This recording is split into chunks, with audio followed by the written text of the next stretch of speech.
Boa noite, meus irmãos. Mais uma vez estamos aqui juntos para a gente compartilhar a palavra de Deus. Mais uma semana de confinamento, mas estamos aí firmes e fortes, né? Aguardando a hora que isso tudo vai acabar e a gente possa voltar ao nosso ambiente, não é, familiar, que é ali o nosso templo, na Igreja Batista Maranata. Maranata é uma igreja privilegiada, uma igreja de muitas bênçãos. É uma igreja família, é uma igreja muito mesmo calorosa. Eu louvo a Deus pela vida de cada um que pertence ali ao nosso grupo, tá bom? Pega a sua Bíblia, olha lá, corre lá, pega a sua Bíblia, tá bom? Porque a gente vai estudar a palavra de Deus. Vamos fazer a nossa refeição da noite, não é? E é uma refeição tão importante, tão especial, tá bom? Abra lá sua Bíblia em Romanos capítulo 16, tá bom? Eu quero ler com vocês o verso de 3 a 5, tá bom? Então vou esperar, vai com calma, não tem pressa. Abra lá sua Bíblia devagarzinho. Romanos capítulo 16, do verso 3 ao verso 5, tá bom? Achou aí? Preparado? Então vamos lá, vamos ler então a palavra de Deus. Romanos capítulo 16, verso 3 começa assim: Saudai a Priscila e a Áquila, meus cooperadores em Cristo Jesus, os quais pela minha vida arriscaram as suas próprias cabeças, e isto lhes agradeço. Não somente eu, mas também todas as igrejas dos gentios. Agora, olha o verso 5. Saudai igualmente a igreja que se reúne na casa deles. Maravilha, hein? O tema da nossa mensagem desta noite é a igreja no lar, tá bom? A gente vai falar sobre a igreja no lar. As nossas semanas estão sendo marcadas pelo confinamento no lar, né?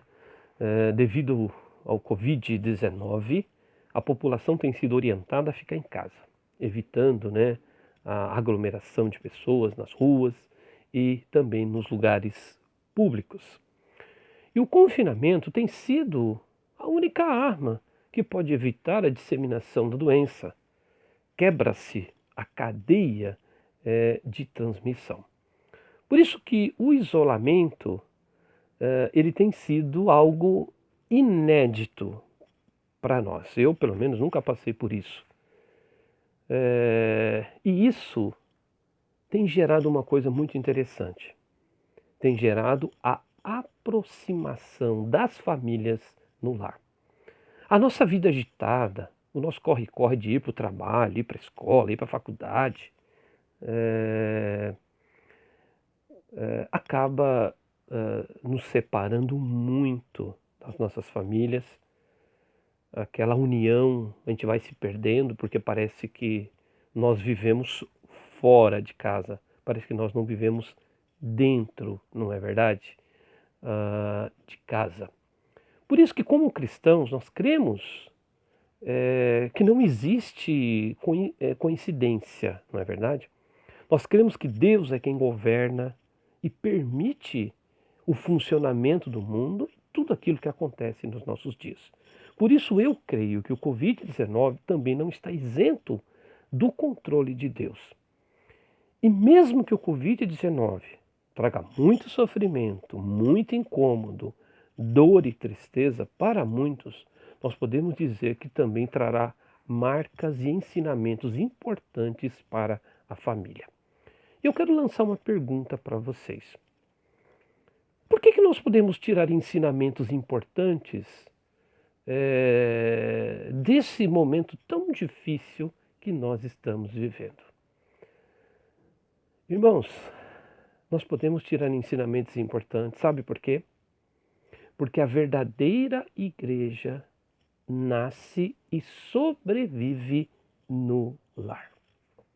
A verdadeira igreja, ela nasce e sobrevive no lar. O lar é o lugar onde funciona a igreja. É no lar que a igreja tem seus desafios. É no lar que a igreja ela é provada. É no lar que a igreja é fortalecida. É no lar que a igreja cai e se levanta. É no lar que a igreja aprende a depender de Deus. Por isso que a igreja no lar é o nosso assunto de hoje. E é esta relação, não é? Que infelizmente a Covid-19 trouxe para nós, mas ao mesmo tempo trouxe uma aproximação muito grande das famílias. Bom, diante deste tremendo desafio que nós temos de passar aí por esta pandemia, eu quero apresentar algumas verdades importantes para vocês sobre a igreja no lar, tá bom? A igreja no lar, ela se desenvolve através de pessoas com espírito de cooperação. Por isso que no versículo que nós lemos, no verso 3, Paulo diz: saudai a Priscila e a Áquila, meus cooperadores em Cristo Jesus. Observe, meus cooperadores.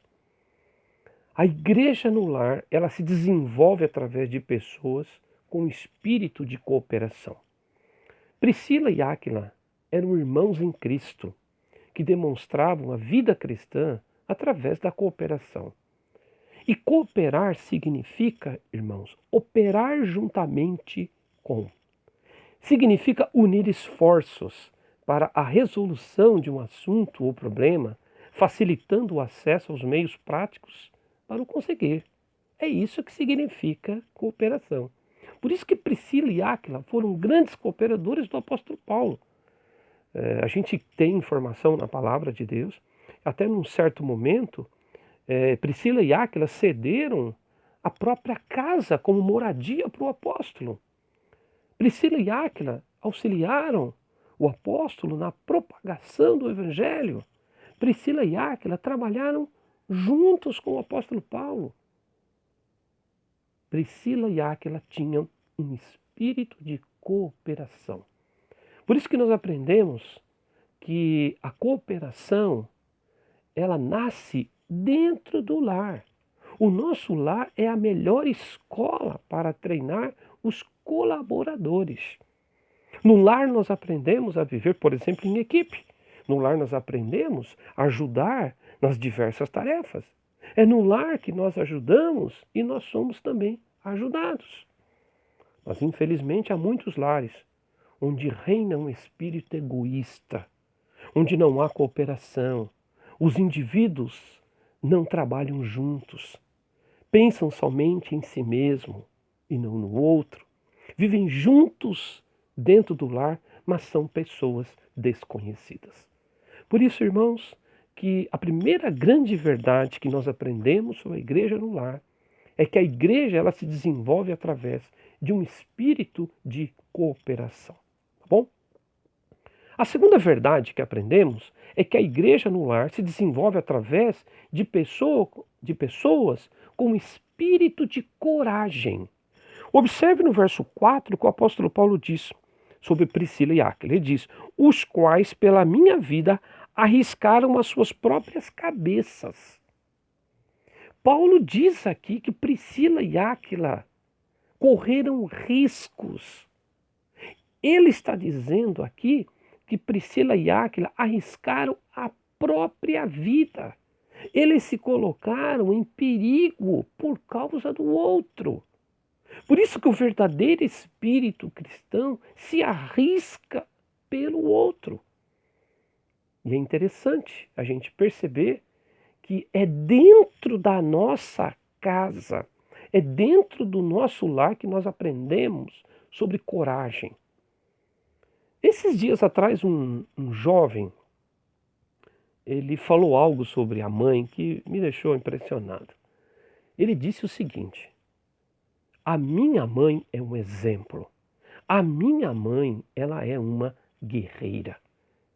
Em outras palavras, esse jovem olhava para sua mãe como um exemplo de coragem. Nós aprendemos sobre coragem dentro do nosso lar. Muitos pais vivem hoje com medo, com insegurança. E isso facilmente é percebido pelos filhos, que também acabam desenvolvendo o medo e também a insegurança. Por isso que coragem não significa que somos imbatíveis, não é isso.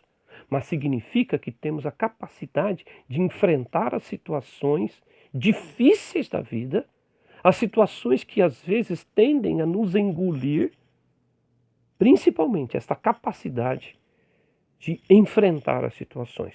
Isso significa um espírito de coragem. E esse espírito de coragem nós aprendemos aonde? Dentro do lar. É por isso que a igreja, ela nasce dentro do lar. A terceira verdade que nós aprendemos aqui é que a igreja no lar, ela se desenvolve através de pessoas com espírito de pastoreio. Observe na parte A do verso 5 que diz assim: saudai igualmente a igreja que se reúne na casa deles. Irmãos, no lar de Priscila e Áquila tinha uma igreja. E quem eram os líderes? Os líderes eram o próprio casal, o Áquila e a Priscila. O casal tinha um espírito de pastoreio, um espírito de cuidado, um espírito de amparo, um espírito de socorro. Por isso, irmãos, que a igreja local hoje, ela é reflexo da igreja no lar. Porque a igreja não começa dentro das nossas quatro paredes no templo, não. A igreja começa lá dentro de casa, é lá dentro do nosso lar. Infelizmente, meus irmãos, muitos dos nossos lares não têm uma igreja. Nós somos uma família que vive em conflitos. Somos famílias que vivemos em divisões. Somos famílias que vivemos em desacordos, em brigas, em agressões, em discussões. Parece que é isso que, infelizmente, acaba prevalecendo e governando o lar. Quando isso acontece, nós não temos uma igreja no lar. Os nossos lares precisam de pessoas com espírito de pastoreio. Eu quero fazer uma pequena pausa agora aqui. Eu quero chamar um pouco a atenção de vocês, maridos. Há muitos maridos que estão escondidos. Há muitos maridos que estão sem força, tímidos e sem vontade de assumir a responsabilidade da igreja no lar. Com isso, a esposa e os filhos sofrem pela falta desse líder que deveria conduzir a igreja no lar. Irmãos, que exemplo que eu vejo em Priscila e Áquila. E nesta passagem, como nós percebemos, irmãos, um espírito de cooperador. Como que nós percebemos um espírito de coragem, eles arriscaram a própria vida. E como nós percebemos um espírito de pastoreio, ou seja, dentro da igreja, ou melhor, dentro da casa de Priscila e Áquila tinha uma igreja. O seu lar parece com o quê? Pense um pouquinho. Com o que parece o seu lar? Será que o seu lar se parece realmente com uma igreja? Ou será que o seu lar se parece com um campo de guerra, um campo de batalha, num campo de tensão? Por isso que eu quero desafiar sua vida a transformar o seu lar numa igreja. Não num templo, mas numa igreja. E vamos lembrar, irmãos, todas as vezes que eu falo sobre igreja, eu não estou pensando no templo. Eu estou pensando nas pessoas. Por isso, transforme o seu lar num lugar onde exista o temor do Senhor. Transforme o seu lar num lugar de oração. Transforme o seu lar num lugar de testemunho.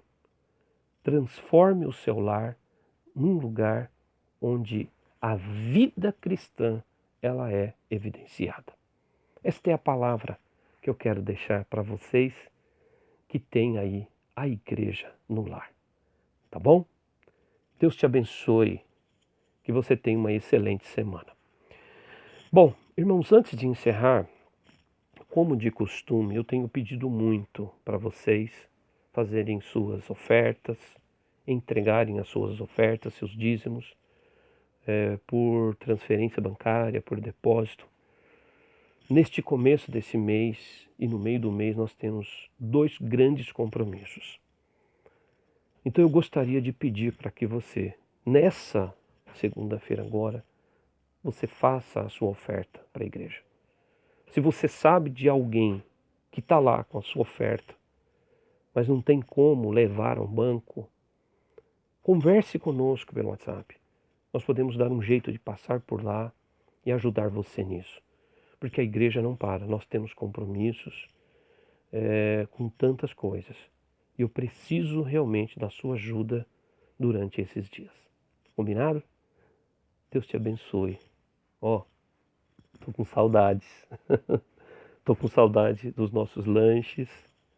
Tô com saudade de vocês. Mas vamos ficar firme. O confinamento vai passar.